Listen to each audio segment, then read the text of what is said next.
جارك جارا أبو هريرة رضي الله عنه خدمت بيغمبر ذكر رضي الله عنه شغل حديث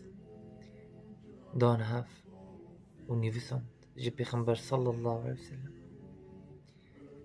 جارك جارا ويديتن بقري كتبه أبو هريرة بقري كتية قلت يا أبو هريرة تبقري كتية لسر الدنيا قلت والله لسر الدنيا يوا أفا از بقري ناكفا نبقري من السر في الدنيا لسر ويا الدنيا از بقرينا حمل قرانة وزاد هندقة وراد ريجة أمظن تشبه بمرة أبو هريرة الله لسر يرازي بانت بجاه أمسرخت شبيجن تمخى محاسبة بك بالدنيا والنكشنة وكي خلقي بريوا كشاندي